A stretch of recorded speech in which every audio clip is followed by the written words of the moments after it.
আযাবে কষ্ট পাইবি বেটা। এই রং তামাশার ফুর্তি শেষ হয়ে যাবে, রঙিন ঘুড়ি কাইটা পড়বে।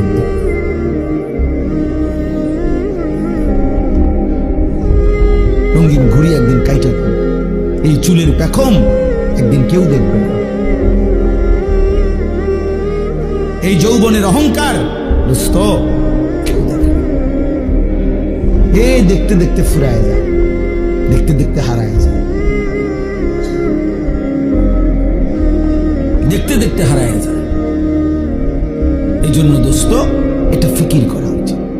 আল্লাহ তাআলা বলছে, বান্দা ওয়ালি তুকমিলুল ইদ্দা, আমি চেয়েছিলাম তুমি আমার পুরাটা মাস পুরা করো, সবগুলো বন্দিগি পুরা করবা, পুরা করো, পুরা করো। আল্লাহ বলছে পুরা করো, কঠিন হবে না বান্দা, আমি পারবো না। পারবা বান্দা, আল্লাহ বলতেছে পারবা, আমি জানি তুমি পারবা, তুমি না পারলে আমি তোমারে দিতাম।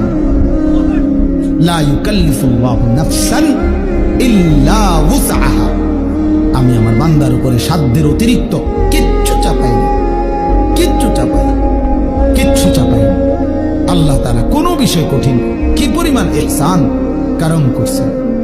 আমরা কিতাবে পড়ছি, আল্লামা ইমাম ইবনুল কাইয়িম আল জাওজি রাহমাতুল্লাহ আলাইহি বলছেন যে আল্লাহ সবচেয়ে বেশি কোন ইবাদত করতে বলছেন।